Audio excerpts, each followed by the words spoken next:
Paul DeLacy had been one of my oldest friends. 3 months ago, he'd been killed in a cave-in. I was out of the country. This was the first time since his death I'd been able to visit the cemetery and pay my respects. I wondered if Paul's hobby had been worth the price of his life. During the past 20 years, Paul had become world famous as an amateur archaeologist. In fact, everything he touched became successful. He and Ed Phillips built the DeLacy Phillips Motor Company into a multi-million-dollar business. I thought of his son, Steve, and his daughter, Pamela. I'd known them since they were children. When their mother died, Paul and his children seemed to grow even closer together.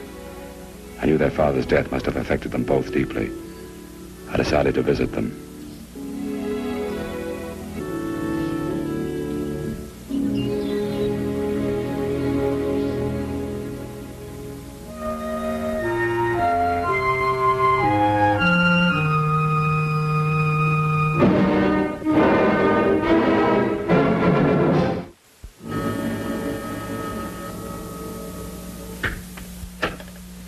Hello, Phillips. Mr. Steve, please.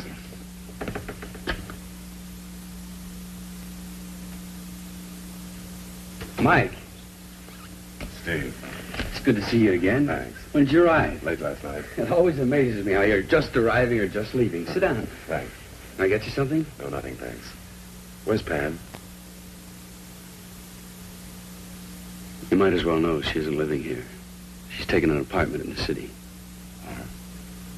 Do you want to tell me about it? Not much to tell. It concerns Dad. I don't think Dad's death was an accident. How does that tie in with your sister? I think Pamela killed him. That's a very serious accusation. I know, but I think she did. Call it instinct, anything you like. I don't want to call it. I want to know. When your father was killed in Mexico, you and Pam were alone.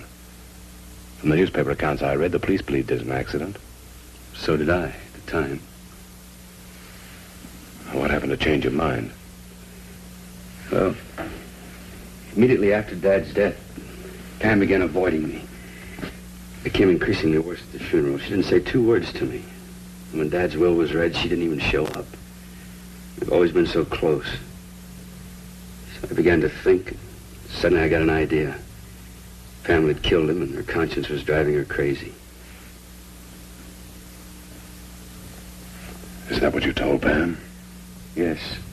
And she didn't deny it. She had hysterics. That night she gave me all the proof I needed. She moved out of the house. She ran away. You said you had an apartment. Where? Carlton Terrace.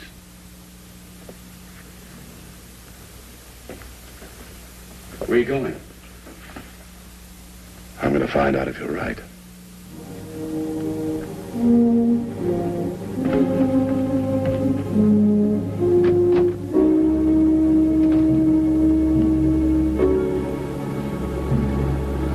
I told the taxi driver to take me to the Carlton Terrace apartments. And as we drove, I kept thinking about what Steve had told me. I've wanted a lot of things in my lifetime. Right now, I wanted Steve to be wrong.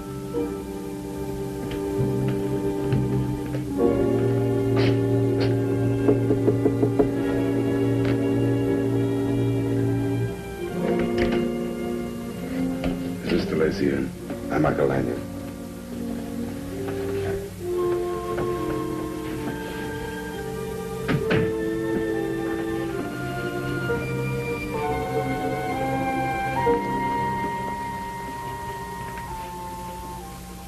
I've always thought it was Dad's best picture.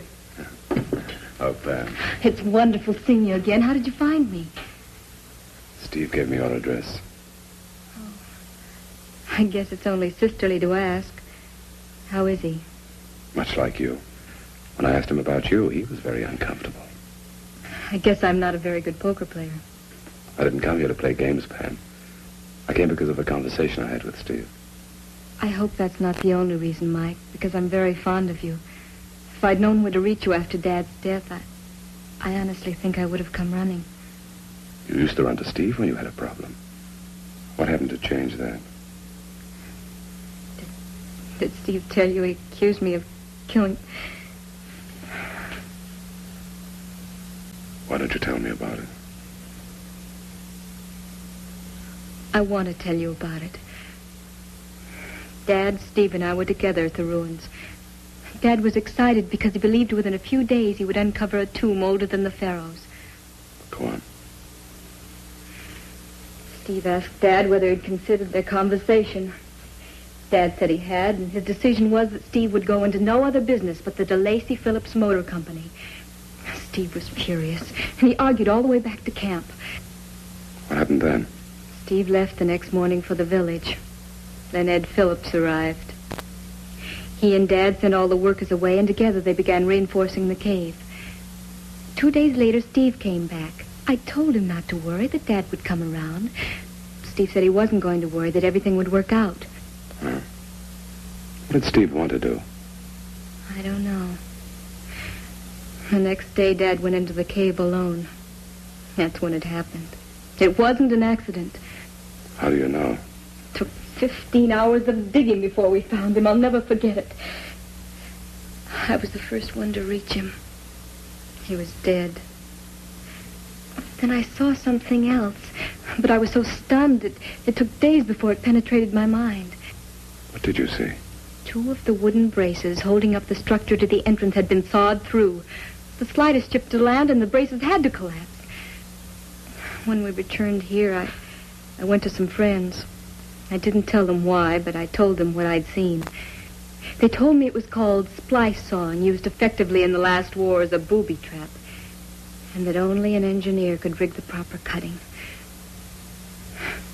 Then I realized Dad had been murdered. What can you do about it, Mike? Well, the first thing is to straighten Steve out and get you back home where you belong. I don't want that. Why? When I ran away, I promised myself no one would ever learn what I knew. But now, I want the man punished. I think you will soon know what Steve meant when he told me not to worry, that everything was going to work out. You think he's involved? More than that. Steve is a graduate engineer.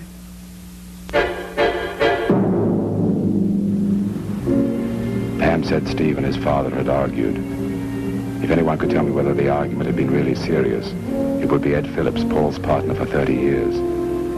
He gave the driver the address of the DeLacy Phillips building.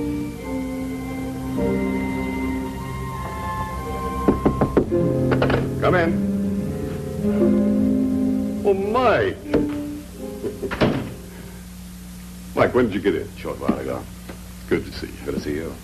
Mike, have you seen Pam and Steve? Yeah. No, Mike, you don't usually ask a lot of questions unless you have pretty good reason. Something bothering you? I can't quite put my finger on it, Ed. But I'm not sure Paul's death was an accident. It doesn't add up. He wouldn't overlook a weak wooden brace. I might make that mistake, but how do you explain Paul making it? I don't know. I just accepted Paul's death as an accident. Well, now there'll always be a doubt in my mind. Oh, Mike, I wish you hadn't have said that. Well, maybe I've been hanging around the wrong people too long. Come on, I'll buy you lunch. No, thanks. Just taking my appetite away. I'm sorry, Ed. I'm sorry, too, Mike.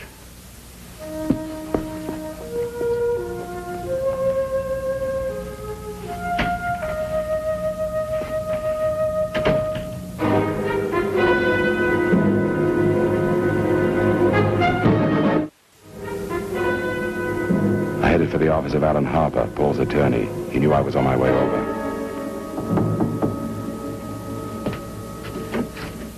Come in, Lanyard. Thanks. I'm sorry taking up your time like this. You said it was important. Yeah, could be. Well, please sit down. Thanks.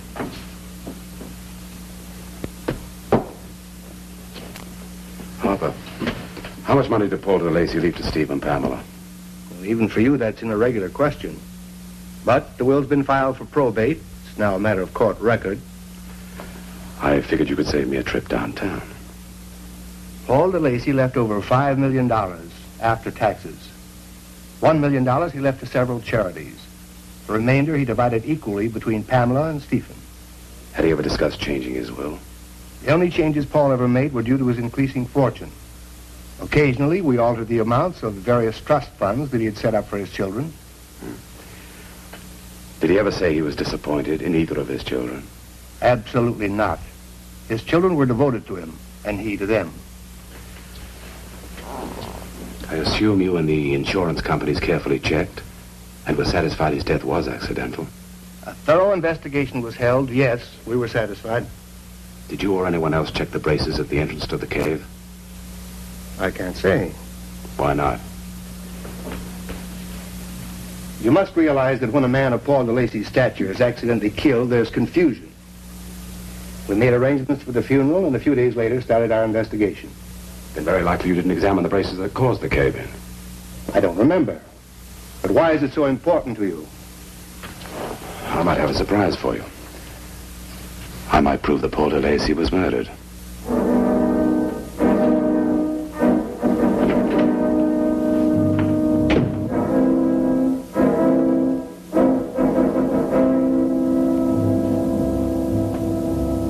I went back to my hotel to review everything that I'd learned today.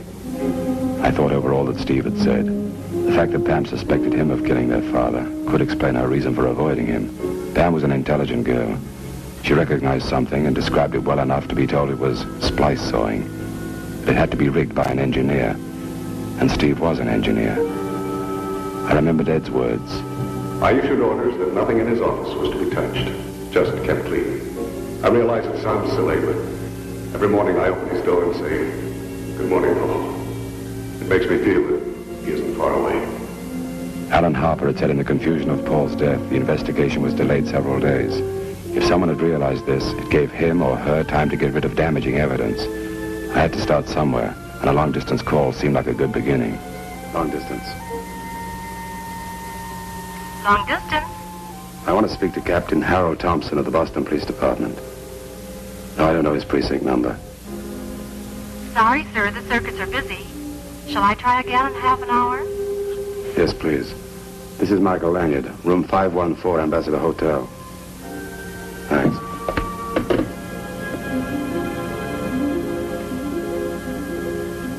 It was only 4:30 in the afternoon. That meant Alan Harper would still be in his office. I decided to call him because I had an idea. Operator, get me Alan Harper. He's an attorney. His office is on Park Lane. Yeah. Harper's secretary put me through to him. He didn't sound at all happy to hear from me. He said I upset him when I implied that Paul's death might not have been an accident. I told him I was sorry and that I needed all of Paul's private papers and files. He said it was impossible and unethical. I told him I didn't have time to argue, and if he didn't send them over right away, I'd call the insurance companies. He was silent for a moment, and then he agreed to have the files delivered to me. I made it clear to him that I wanted everything, the insurance policies, pending patents, corporation setups, and anything else he had. Harper didn't say goodbye. He just said okay and hung up. I talked to Captain Thompson and told him what I wanted him to do. He said he'd get on it right away, and if he found anything, he'd call me back. Paul's files showed him to be a man with dreams and vision. I'd learned what he felt the day he and Ed Phillips started in business, and how he felt when his children were born, and when his wife died. And I learned something else. Hello? We have a collect call from Mr. Harold Thompson. Thompson began by saying he'd put several of his men to work, and they'd only been able to turn up two things. He mentioned MIT and the year 1916, World War I and the Engineers Corps. Then he said even if he had more time, he doubted that anything else could be found. I told him that was enough, because with his information, plus what I'd read in Paul's files, I was beginning to get a pretty clear picture.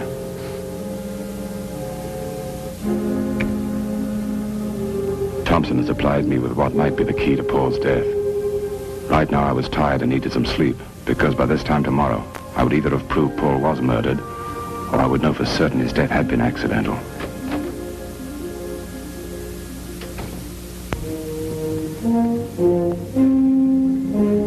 The next morning, while having breakfast, I telephoned Steve and Pamela.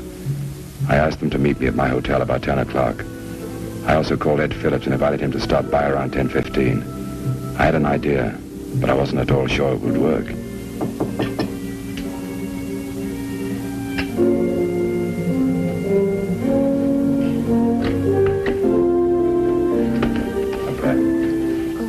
Did I disturb your breakfast? No, not at all. You're right on time. Mike, you sounded so urgent this morning. Have I found out something about Steve? Yeah. Yesterday, Mike, I made a mistake. I shouldn't have talked to you about my brother. I don't want anything to happen to him. Sit down, Pam. Steve will be here any minute. We'll get everything straightened out then. Oh, but I don't want to see him. I think it's a little late to prevent it.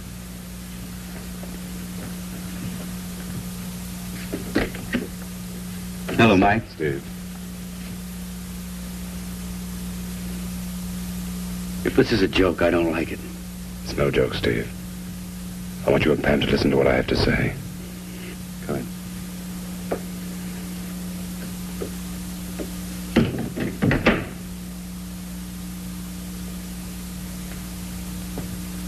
Sit down. Steve, you told me that you thought your sister was responsible for your father's death. You want the truth? No. And you don't think she did it? Let's get it over with. You said you had something to say. Mr. Phillips is on his way up to your suite, Mr. Lanyard. Thanks. What's going on, Mike? In a few minutes, I'll know whether your father's death was an accident. Come in. Well, Steve. Hello, Ed. Oh, Pam, it's good to see you both. You know, I've been intending to call you for dinner. How about tomorrow night? That'll be fine. Oh, Mike, I'm sorry for the way I acted yesterday. Now, what's this all about? Ed, you lied to me yesterday. Twice. I'm afraid I don't follow you. You said you believed Paul's death was accidental. You said you weren't an engineer. All right. I'll still say it. It won't work anymore, Ed. You see, I've been checking. You were graduated from the Massachusetts Institute of Technology in 1916. In the First World War, you served as an engineer. What about it? Well, what has this to do with Paul? I did a lot of reading last night. Mike, don't fool with me. If you have anything to say, say it to my attorney. Better still, why don't you call the police? I'm sorry, Pam. I want to apologize for it. You're not leaving, Ed. Sit down. You told me that 30 years ago you and Paul formed a corporation. But you neglected to tell me that the stock in that corporation had a reversion clause. If one of you died, the stock reverted to the surviving partner. That's common knowledge, Mike. Perhaps. But 15 years ago, you and Paul decided to change that. But you never did. And I know why. Oh? Suppose you tell me, hmm? Paul married first and had 2 children. You married much later and had a son. Then you and Paul began to discuss the stock clause because you both had heirs. And as you said, you'd built a dynasty. Then your wife and son were killed in an automobile accident.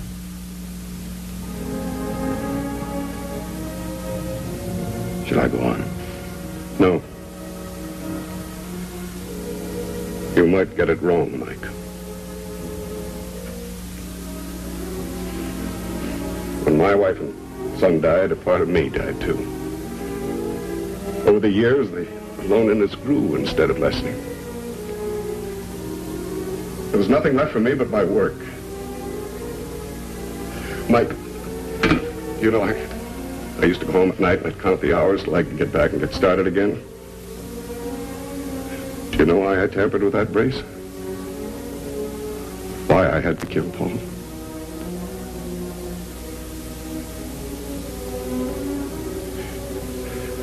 One day, Paul talked about bringing Steve into the firm. I tried to talk him out of it. You remember that, don't you, Steve? Paul brought up the stock provision clause again, and I realized that he wanted everything for his children. Mike, I haven't very long to live. I'm a sick man. I don't have a son to leave my share to. Everything that I'd spent a lifetime to build was going to go to Paul and his family. Mike, I didn't want to be cheated, don't you understand? I wanted to own it. For once in my life, I wanted something that was all mine before I died.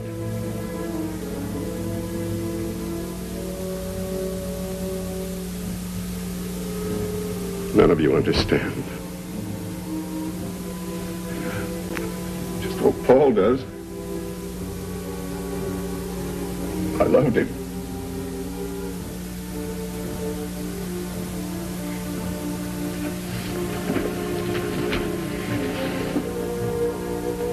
You want me to call the district attorney? No. I may as well do that. I've done everything else.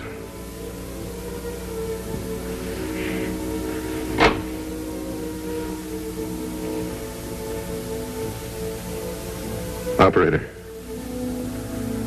would you give me the district attorney, please?